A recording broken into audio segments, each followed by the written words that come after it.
டான்ஸராக இருக்கும்போது தான் தெரியும். சில்வர் கலர் பெயிண்ட் போடுவார். அப்போ அந்த சில்வர் பெயிண்ட் போட்டு அவர் ஸ்டேஜில் ஆடும்போது தான் அவருக்கு ரோபோ சங்கர்ன்ற பேர் வந்துச்சு. ஒரு என்டர்டெய்னர் ஆர்டிஸ்ட்டாக இருந்து நீ நம்ம எல்லாரும் இவ்வளோ அழ வச்சுட்டு போயிருக்காருன்ற வந்து நோ காம்ப்ரமைஸ். உங்க சைடுலயும் எங்க சைடுலயும். It's a GT promise. வெறும் பேச்சுக்கு மீசிய முறுக்கிற கூட்டம் இல்ல, மரபணுலிய மானமும் வீரமும் நிறைஞ்சு நிக்கிற புலி கூட்டம். ரகங்கள் பலவிதம், ஒவ்வொன்றும் உலகத்தரம். தமிழக உற்பத்தியில் உங்கள் அனுஜ் ஸ்டைல்ஸ். நான் நேற்று சடனாக சும்மா யதார்த்தமாக கால் பண்ணினா கார்த்தி எப்படி இருக்குன்னா, இல்லை மாதம் கொஞ்சம் கிரிட்டிக்கலாக தான் இருக்குது, நீங்கள் ஃப்ரீயாக இருந்தால் கொஞ்சம் வரீங்களா அப்படின்னாரு. எப்பயுமே அந்த மாதிரி கேட்க மாட்டார். எனக்கு டக்குனு ஒரு மாதிரி ஸ்ட்ரைக் ஆச்சு.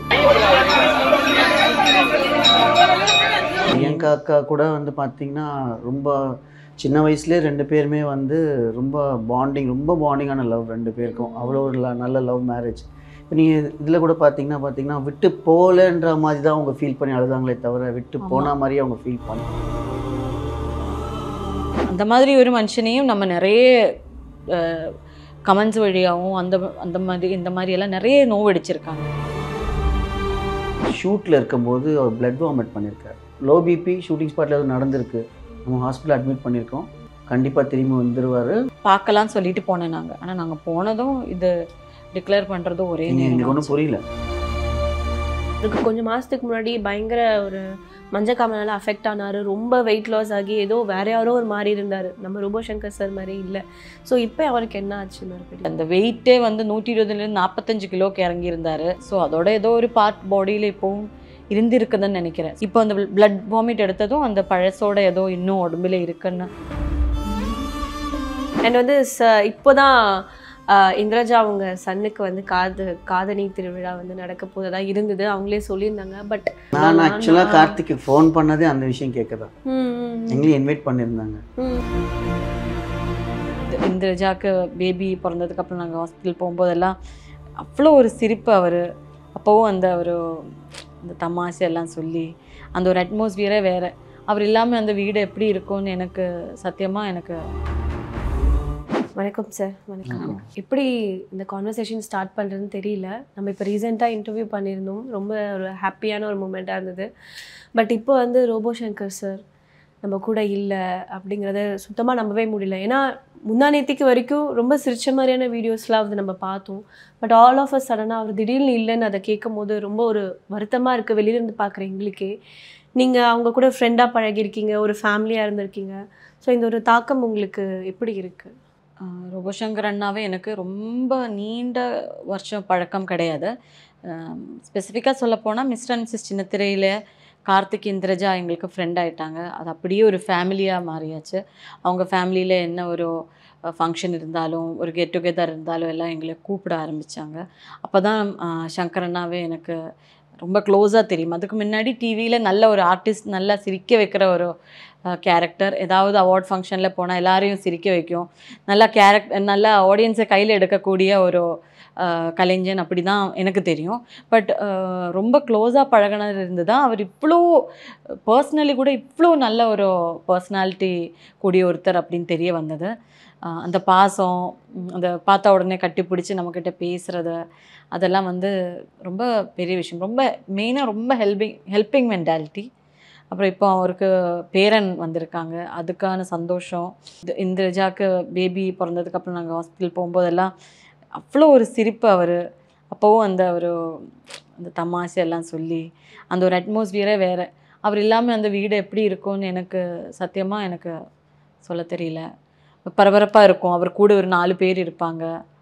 அப்படி எனக்கு முன்னாடியே என் ஹஸ்பண்டுக்கு அவரே தெரியும். அவங்க பழகியிருக்காங்க ஒர்க்கில். இண்டஸ்ட்ரியில் இருக்கிற எல்லாருக்குமே அவரே தெரியும். ரொம்ப நாளைக்கு முன்னாடி அவரோட பழக்கம் இருந்திருக்கு, ஃப்ரெண்டாக இருந்திருக்கீங்க. ஸோ அவரோட எக்ஸ்பீரியன்ஸ், அவர் கூட இருந்த தருணங்கள் பற்றி. நாங்கள் வந்து டான்ஸராக இருக்கும்போதே தெரியும். அவர் வந்து ஸ்டேஜில் வந்து பார்த்திங்கன்னா சில்வர் கலர் பெயிண்ட் போடுவார். பாடி ஃபுல்லாக போட்டுட்டு ஸ்டேஜ் ஆடுவார். அப்போ அவர் வந்து நல்லா பாடி பில்டர் அவர் ஆக்சுவலி. அப்போ அந்த சில்வர் பெயிண்ட் போட்டு அவர் ஸ்டேஜில் ஆடும்போது தான் அவருக்கு ரோபோ சங்கர்ன்ற பேர் வந்துச்சு. பாடி பில்டிங்கில் வந்து அந்த சில்வர் பெயிண்ட்லாம் போட்டு இந்த செஸ்டெல்லாம் வந்து மியூசிக் தகுந்த மாதிரி ஆட வைப்பார்.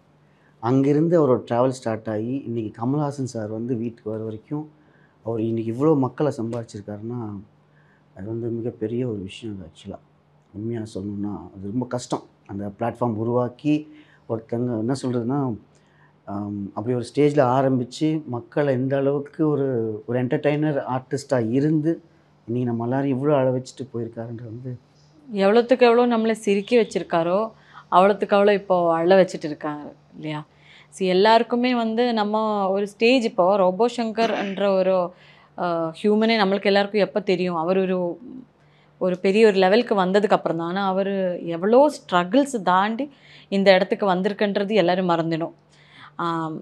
அந்த மாதிரி ஒரு மனுஷனையும் நம்ம நிறைய கமெண்ட்ஸ் வழியாகவும் இந்த மாதிரி எல்லாம் நிறைய நோவடிச்சிருக்காங்க. அது ரொம்ப தவறான ஒரு விஷயம். அதெல்லாம் பார்த்து போக வேண்டியதாக இருக்குது.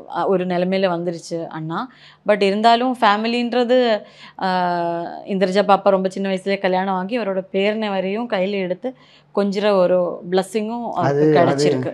அது என்னமோ தெரில, அவர் அந்த பாப்பாவோட கல்யாணத்தை சீக்கிரமாக பார்க்கணுன்றதுக்காக சீக்கிரமாக கல்யாணம் ஆச்சா, இல்லை வந்து பேரன் சீக்கிரமாக பார்க்கணும் அப்படின்றதுக்காக சீக்கிரமாக பேரன் பிறந்தானா என்னமோ தெரில. ஒரு 46 இயர்ஸில் எல்லாமே அவருக்கு சீக்கிரமாக நடந்து முடிஞ்சிருச்சு. நேற்று சிஎம்லேருந்து உதயநிதி ஸ்டாலின் சார்லேருந்து வீட்டுக்கு வந்து ஒரு 10 நிமிஷத்தில் அவர் வந்துட்டார். அவர் போன உடனே தனுஷ் சார் வந்தார். எந்த அளவுக்கு அவர் மேலே ஒரு பாசம் வச்சுருக்காங்க அவங்க எல்லோரும். தனுஷ் சார் கண்ணெல்லாம் கலங்கிச்சு வரும்போது மாரி சினிமாலெல்லாம் நம்ம அவங்க பாண்டிங் பார்த்துருக்கு. நிஜமாகவே அவர் கூட பழகியிருக்கிற யாருமே அவரே சீக்கிரமாக மறக்க மாட்டாங்க. இவ்வளோ ஜனங்க நேற்று நாங்கள் ஹாஸ்பிட்டலில் அவரோட பாடி வெளியில் இறக்கும்போதே அந்த ஆம்புலன்ஸ்குள்ளே ஏற்ற முடியல ஜனங்கள். அப்போ அந்த டைமே நைட்டு 12 மணி அந்த டைமே அவ்வளோ கூட்டமாகிடுச்சு அந்த ஆம்புலன்ஸ் முன்னாடி. இதெல்லாம் நம்ம சம்பாதிக்கிற சொத்து தான். இதெல்லாம் எல்லாருக்கும் கிடைக்காது இந்த பாக்கியம். மாலையெல்லாம் போடுறா மேல் மேலே வந்துட்டே இருக்கு. நம்ம வருத்தம் தான் அவர் நம்மளை விட்டு சீக்கிரமாக போயிட்டாருன்றது. அந்த வீட்டில் வந்து இந்திரஜா பாப்பா தான் ஒரு பொண்ணு. ஆனால் அந்த வீட்டுக்கு வந்து மூத்த பையன் பார்த்தீங்கன்னா கார்த்திக் தான். இப்போது அவர் தான் இப்போ அவங்க வீட்டுக்கு எல்லாமே.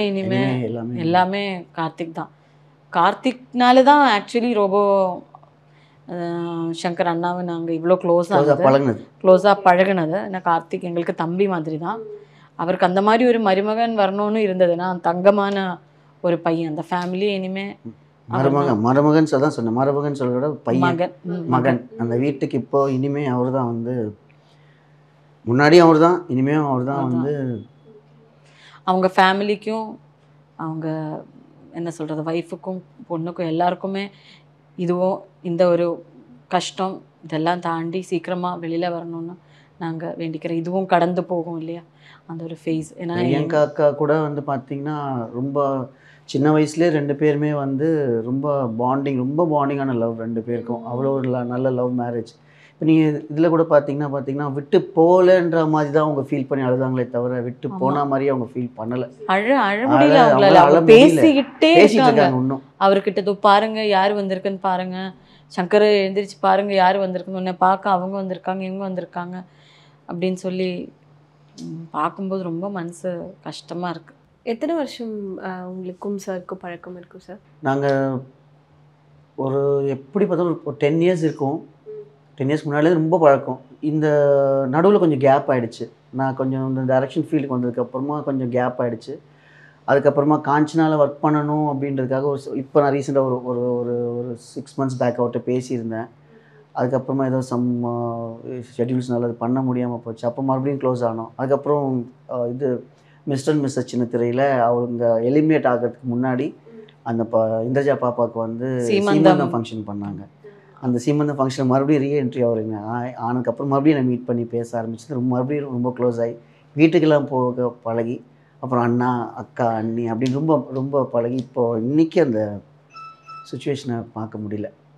ஸோ உங்களுக்கு யார் கால் பண்ணி சொன்னாங்க சார்க்கு இப்படி ரொம்ப முடியாத மாதிரி இருக்குன்ட்டு? அண்ட் நீங்கள் போனப்போ சார்கிட்ட பேச முடிஞ்சதா? இல்லை, நாங்கள் போகும்போதே எங்கள்கிட்ட இன்ஃபர்மேஷன் கொடுத்தது கார்த்திக் தான். ஹஸ்பண்டும் கார்த்தியும் டெய்லி ஒரு வாட்டியாவது பேசுவாங்க. உடம்பு சரியில்லாமல் ஆன விஷயம் கார்த்திக் சொன்னார். இந்த மாதிரி பிபி ரேஸ் ஆகிருக்கு, பிபி டவுன் ஆகிருக்குன்னு ஏதோ 3 days பேக் ஃபஸ்ட்டு நான் கால் பண்ணியிருந்தேன். கார்த்திக் வேறு ஒரு ப்ரோக்ராம் விஷயமாக ஃபோன் பண்ணும்போது, இல்லை மாஸ்டர் இந்த மாதிரி மாமாவுக்கு வந்து லோ பிபி ஹாஸ்பிட்டல் அட்மிட் ஆகியிருக்காங்க, சரி பார்த்துக்கோ கார்த்தி, எதனா கூப்பிடுன்னா அந்த டைமில் அவர் சொன்ன விஷயம், சரிங்க மாஸ்டர் நான் கூப்பிட்றேன்னு வச்சுட்டார்.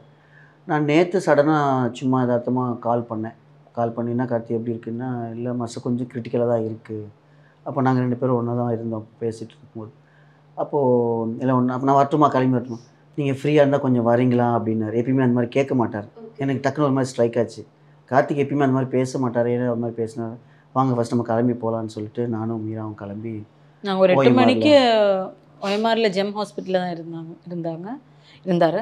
அங்கே போகும்போது நாங்கள் உள்ளே லிஃப்ட்டுக்கிட்ட வரும்போதே 7வது மாடியில் ஐசியூ, 6வது மாடியில் அக்காவை பார்க்கணுன்னா 6வது மாடின்னு சொன்னாங்க. என்னடா இப்படி சொல்கிறாங்க அப்படின்னு நினச்சேன். திருப்பி நாங்கள் ஃபஸ்ட்டு 7வது மாடிக்கே போகும்போது அந்த மாதிரி ஆப்போசிட்டாக நாஞ்சில் விஜயன் மாஸ்டர்னு சொல்லி அவர் ஒரு மாதிரி இமோஷ்னலாக எதுவும் பேச முடியல அவரால். உள்ளே போனால் டாக்டர் வெளியில் வந்துட்டு இந்த மாதிரி அப்போ தான் டிக்ளேர் பண்ணுறாங்க. நாங்கள் போய் கொஞ்ச நேரத்தில் இந்திரஜா வந்து ஒரு மாதிரியாக பேச ஆரம்பிச்சு. என்ன அவள் அழவும் இல்லை, அப்பா என் அப்பாவுக்கு என்னாச்சு போயிட்டாரா அப்பா அப்படின்னு சொல்லி ஒரு மாதிரி எமோஷ்னலாக. நான் பார்த்ததே இல்லை இந்திரஜாவை அப்படி. ரொம்ப ஸ்ட்ராங்கான, ரொம்ப தெளிவாக, ரொம்ப ஸ்மார்ட்டாக இருக்கும் அவள் எப்போவுமே. ஒரு மாதிரி மனசு கஷ்டமாயிடுச்சு எனக்கு. திருப்பி என்ன பண்ணோம், யாருக்கிட்ட என்ன பண்ணோம் தெரியல. எல்லாருமே அந்த ஒரு சிச்சுவேஷனில் தானே இருக்கும். எங்களுக்கு புரியல, ஆக்சுவலாக ஒன்றும் புரியல. லோ பிபின்னு சொன்னாங்க, ஹாஸ்பிட்டல் போகிறோம், யாருக்கா இருந்தாலும் இருக்கும்ல. அப்போ தான் கார் பண்ணி அவரே தான் ஹாஸ்பிட்டல் போனாரா? இல்லை அவர் ஆக்சுவலாக என்ன இருக்குன்னா, ஷூட்டில் இருக்கும்போது அவர் பிளட் வாமிட் பண்ணியிருக்காரு. சன் டிவியில் இப்போ இந்த குக்கிங் ஷோ ஒன்று பண்ணிட்டு இருக்காருல்ல, அதில் இருக்கும்போது வாமிட் பண்ணியிருக்காங்க பிளட்டு. அப்போது ஹாஸ்பிட்டலைஸ்டாக ஆக்கியிருக்காங்க. அப்போ உடனே கூப்பிட்டு வந்திருக்காங்க. பார்த்தா அந்த லோ பிபினாலன்னு சொல்கிறாங்க. சார் இந்த ட்ரீட்மெண்ட் என்னவோ ஒரு 3 days ட்ரை பண்ணி ட்ரீட்மெண்ட் பண்ணியிருக்காங்க. அதான் நாங்கள் கேஷுவலாக தான் போனோம். லோ பிபின்னு சொன்னாங்களே. ஆமாம், அண்ணாவே ஒரு வாட்டி பார்க்க முடிஞ்சா நல்லது தானே. என்ன தெரியல, வென்டிலேட்டரில் இருக்குன்னு சொல்கிறாங்க, பார்க்க விடுவாங்களான்னு தெரியாது. இருந்தாலும் நம்ம ஒரு வாட்டி போய் பார்க்கலான்னு சொல்லிட்டு போனேன் நாங்கள். ஆனால் நாங்கள் போனதும் இது டிக்ளேர் பண்ணுறதும் ஒரே நேரம். ஒன்றும் புரியல. திருப்பி நாங்கள் அங்கேயே இருந்தோம். இந்திரஜா கூட கொஞ்ச நேரம் இருந்தேன், அவங்க அம்மா கூட கொஞ்ச நேரம் இருந்தேன், குழந்தைய கொஞ்ச நேரம் தூக்கி வச்சுட்டு இருந்தேன். ஏன்னா எல்லாரும் இமோஷனல் ஆக ஆரம்பித்தேன். அவங்க வேற பயந்து போயிட்டாங்க. சரி, எங்களால் முடிஞ்சது அது மட்டும்தான் அந்த டைம் சப்போர்ட் பண்ண முடியும், அவ்வளோதான். கூட அங்கே அவங்க 6th floor இருந்தாங்க. அவங்க கிட்ட போய் அவங்கள பார்க்க முடியல. அவங்களுக்கு தெரியாது ஃபர்ஸ்ட் விஷயம். நாங்கள் 7th floor இருந்தோம். அங்கே ஒரு மெசேஜ் கீழே பாஸ் ஆகலை. கரெக்டாக நாங்கள் கீழே போகிறோம், அங்கே அந்த மெசேஜ் பாஸ் ஆகணும். அவங்க அங்கே அப்போ தான் ஸ்டார்ட் பண்ணுறாங்க. அவங்கள கண்ட்ரோல் பண்ண முடியாமல் கண்ட்ரோல் பண்ணி அது இந்திரஜா அப்பயே ஸ்டார்ட் ஆச்சு. ஒருத்தருக்கெல்லாம் தெரிஞ்சிருச்சு. அப்பயே நியூஸ் வர ஆரம்பிச்சது, நிறைய ஆட்கள் வர ஆரம்பிச்சது. அதுக்கப்புறம் பாடி வீட்டுக்கு ஷிஃப்ட் ஆகும்போது நாங்களும் கூட வீட்டுக்கு வந்து வீட்டில் இருந்தோம். ஆம்புலன்ஸில் பாடி ஏற்றி அங்கேருந்து கூப்பிட்டு வந்து வீட்டில் செட்டில் பண்ணிவிட்டு ஃபுல்லாக இருந்து மார்னிங் தான் வந்தோம். அப்படி இப்போது மறுபடியும் போய் பார்த்துட்டு அனுப்பி வச்சுட்டு வந்திருக்கோம். ஸோ என்ன சொன்னாங்க, எதனால் சாருக்கு இப்படி ஆச்சு? ஏன்னா அவருக்கு கொஞ்சம் மாதத்துக்கு முன்னாடி பயங்கர ஒரு மஞ்சக்காமலால் அஃபெக்ட் ஆனார். ரொம்ப வெயிட் லாஸ் ஆகி ஏதோ வேற யாரோ ஒரு மாதிரி இருந்தார், நம்ம ரோபோசங்கர் சார் மாதிரி இல்லை. ஸோ இப்போ அவருக்கு என்ன ஆச்சு மறுபடியும்? அந்த எஃபெக்டினால ஏதோ பாடியில் அதோட ஏதாவது ஒன்று இருக்கும் இல்லையா? எவ்வளோதான் நம்ம மெடிசின் சாப்பிட்டாலும் அந்த டைம் அவருக்கு அவ்வளோ ப்ராப்ளம் இருந்ததுனால தான் அவ்வளோ இழைச்சி போயிருந்தார். ஸோ அதோட ஏதோ ஒரு பார்ட் பாடியில் இப்போவும் இருந்திருக்குதுன்னு நினைக்கிறேன். ஸோ நடுவில் அவர் நல்லா இருந்ததுனால நல்லா இருக்குன்னு சொல்லி விட்டுருப்பாங்கன்னு நினைக்கிறேன். இப்போ அந்த பிளட் வாமிட் எடுத்ததும் அந்த பழசோட ஏதோ இன்னும் உடம்புல இருக்குன்னு. ஆனால் அது நம்ம பார்க்காம நமக்கு தெரியாது, அவருக்கும் தெரியல, நம்மளுக்கும் தெரியல. ஒரு சில உடம்புல ஒரே வாட்டி இந்த மாதிரி தான் தெரியும். புரியுது. இப்போ சம் சைடு எஃபெக்ட்ஸ் மாதிரி அது காமிச்சிருக்கு. சில பேருக்கு நமக்கு முன்னாடி சிம்டம்ஸ் தெரியும். ஆமா, சிம்டம்ஸ் தெரியாமல் இருந்திருக்கலாம். அவங்க அந்த சிம்டம்ஸ் தெரியாமல் இருந்ததுனால திடீர்னு வந்துச்சா அப்படின்னு தெரியல. நமக்கு வந்த நியூஸே பார்த்தீங்கன்னா லோ பிபின்னு தான் சொல்லி உள்ளே போய் பார்க்கும்போது முன்னாடி எடுத்த ட்ரீட்மெண்ட்டோட கொஞ்சம் இன்வெஸ்டிகேஷன்ஸும் இருக்குதுன்னு சொல்லியிருந்தாங்க. நம்ம போய் கேட்கும்போது அதோட விஷயமா தான் இருக்கும்னு நினச்சி அது அப்படியே அவங்களும் 3 நாள் ரொம்ப ட்ரை பண்ணாங்க. நாங்களும் ரொம்ப டீட்டெயில்டாக இதை பற்றி இப்போ இந்த சுச்சுவேஷனில் பேசலை. நம்ம பேச முடியாதுல்ல, எல்லாருமே அந்த ஒரு நிலைமையில இருக்கு. இந்த 3 days முன்னாடி தான் கார்த்தி இந்த மாதிரி ஆயிடுச்சுன்னு சொல்கிறது. Last month Vijay TV awards கூட நான் அவரை பார்த்தேன். அதோட ப்ரீலூட் பார்ட்டி இருந்தது எங்களுக்கு. அப்போவும் பார்த்தேன், நல்லா பேசினேன், டான்ஸ் ஆடினேன். அப்போல்லாம் நல்லா இருந்தார் அவர். அப்போது ஏதாவது உடம்புக்கு இருந்துச்சுன்னா நம்மளுக்கு தெரியும்ல, எதுவுமே தெரியல. எனக்கு பயங்கர ஷாக், அவர் ஹாஸ்பிட்டலைஸ்ட் ஆகிட்டு சீரியஸாக இருக்குது அப்படின்னு எல்லாம் நியூஸ் பார்க்கும்போது ரொம்ப கஷ்டமாயிடுச்சு. ஏன்னா பிபி டவுன் ஆகிடுச்சுன்னு தானேங்க சொன்னாங்க. அப்புறம் எதுக்கு இந்த மாதிரி இன்ஸ்டாகிராம் ஸ்க்ரோல் பண்ணும்போது இப்படி பார்த்தேன்னு சொல்லி நான் அதை பற்றி தான் கேட்டேன் கார்த்திகிட்ட. அந்த அந்த நான் ஃபஸ்ட் கேட்கும்போது பிபின்னு சொன்னார். அப்புறமா நான் நார்மல் இன்ஸ்டாகிராம் ஸ்க்ரோல் பண்ணி பார்க்கும்போது தான் சீரியஸ் கண்டிஷன் சொல்லி போட்டிருக்கும்போது நான் ஃபோன் பண்ணேன். கேட்கும்போது என்ன கார்த்தி இந்த மாதிரி? ஆமாம் மாஸ்டர், நான் கிளம்பி வரட்டுமா, ஏதாவது ஹெல்ப் பண்ணணும், ஹெல்ப் வேணுமா, தேவைப்படுமா, ஃப்ரீயாக இருந்தால் வாங்க மாஸ்டர்னும். எனக்கு அப்போ தான் ஸ்ட்ரைக் ஆகி போனோம் நாங்கள். ஸோ இப்போ அவங்க வீட்டில் பிரியங்கா மேம், இந்திரஜா அண்ட் கார்த்திக் இவங்களாம் என்ன மனநிலையில் இருக்காங்க? ஏன்னா அவர் தான் குடும்ப தலைவர், அவர் தான் எல்லாரையுமே பார்க்குற ஒரு மனுஷன். அவங்க நினச்சது கூட அதே தான். Shooting spot low BP, shooting ஸ்பாட்டில் எதுவும் நடந்திருக்கு, நம்ம ஹாஸ்பிட்டல் அட்மிட் பண்ணியிருக்கோம். கண்டிப்பாக திரும்பி வந்துடுவார். அவருக்கு முன்னாடி நம்ம என்ன மாதிரி நடந்துச்சோ, நடந்த விஷயம் அவங்களுக்கு தெரியும் இல்லையா? அவரே முன்னாடி இன்டர்வியூவில் சொல்லியிருக்காங்கல்ல, இந்த வெயிட்டே வந்து 120லேருந்து 45 கிலோக்கு இறங்கியிருந்தார். அப்போவே அவரே பார்க்கறதுக்கு மாலையோட வீட்டுக்கு வந்தவங்களும் இருக்காங்க. ஏன்னா இவர் ரொம்ப முடியாமல் ஏதோ ஆயிடுச்சுன்னு சொல்லி அந்த கண்டிஷன் வரைக்கும் போனவர் திருப்பி வந்திருக்காருன்னா இதுவும் கடந்து அவர் வெளியில் வருவாருன்ற நம்பிக்கையில் தான் எல்லாருமே ஹாஸ்பிட்டலில் இருந்தாங்க. வெண்டிலேட்டர் இருக்கிறவங்களும் நிறைய பேர் நம்ம மறுநாளைக்கு ஆரோக்கியமாக பார்த்துருக்கேன் இல்லையா? ஸோ அந்த மாதிரி இவரும் சரியாகி குணமாகி நம்ம கூட இருப்பாருன்ற ஒரு நம்பிக்கையில் தான் எல்லாருமே இருந்தாங்க. ஆனால் சடனாக இப்படி ஒரு நியூஸ் வந்தது தான் புரியல. யார் ஒரு விஷயம் மட்டும் என்னென்னா, நம்மளுக்கு வாழ்க்கையில் என்ன இருக்கோ என்ன இல்லையோ தெரியாது, என்ன இருந்தாலும் இல்லைனாலும் சரி, ஸ்ட்ரெஸ்ன்றது மட்டும் தயவு செய்து யாரும் எடுத்துக்கக்கூடாதுன்றது மட்டும்தான் என்னோட விஷயம். மேபி நான் வந்து ஒரு ஃபீல்டில் கிளிக் ஆகிருக்கலாம், கிளிக் ஆகாமல் இருக்கலாம், ஃபினான்ஷியலாக டவுனாக இருக்கலாம், இல்லை ஏதோ ஜாஸ்தியாக இருக்கலாம். ஜாஸ்தியாக இருந்தாலும் டென்ஷன்ஸ் இருக்கும், கம்மியாக இருந்தாலும் டென்ஷன்ஸ் இருக்கும்.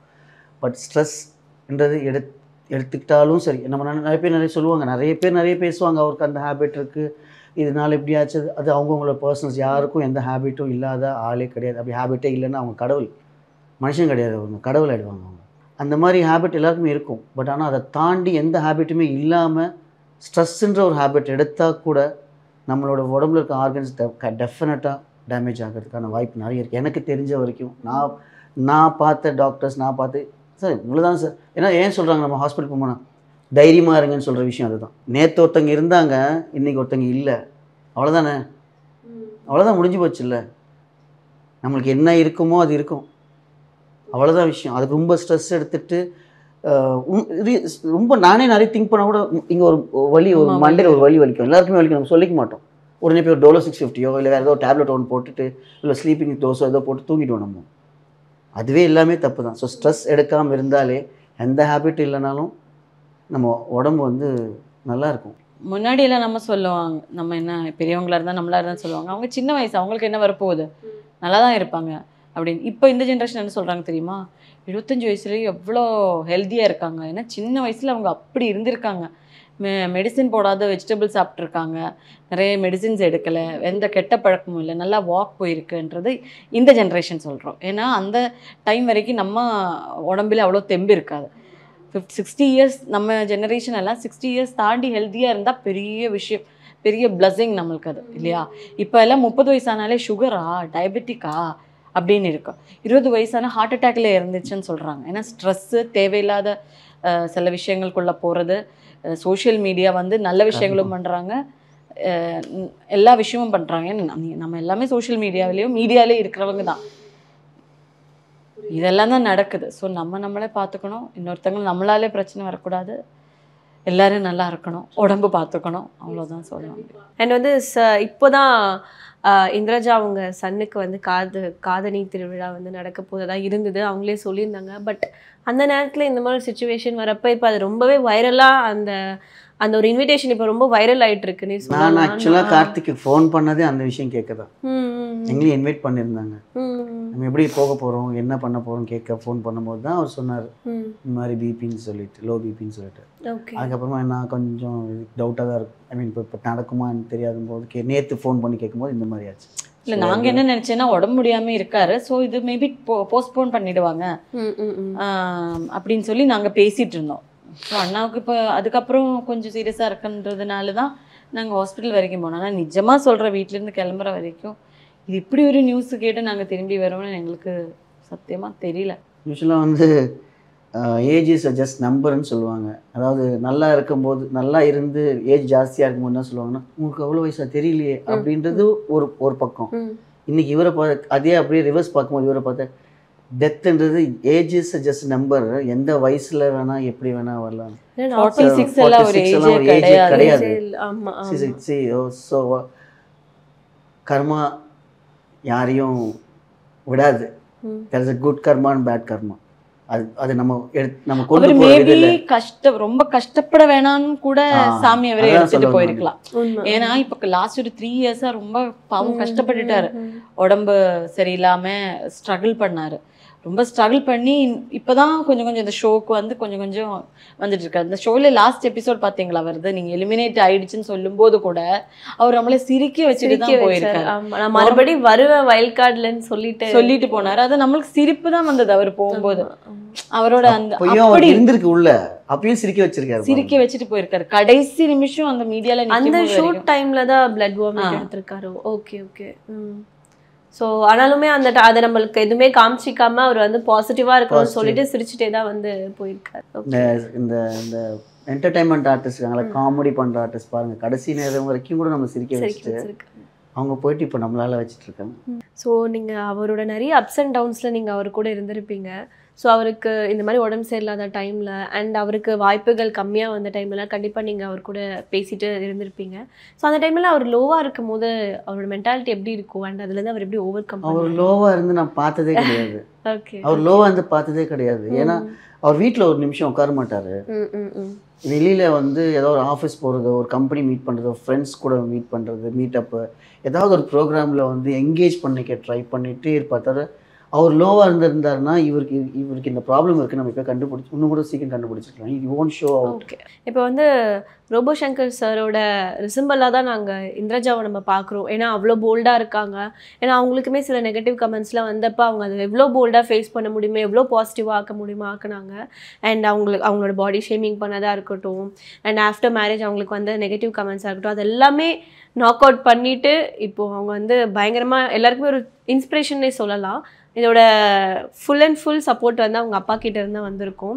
ஸோ இப்போ அவங்க ஓரளவுக்கு போல்டாக இருக்காங்களா? இந்திரஜா அவங்க போல்டாக தான் இருக்காங்க.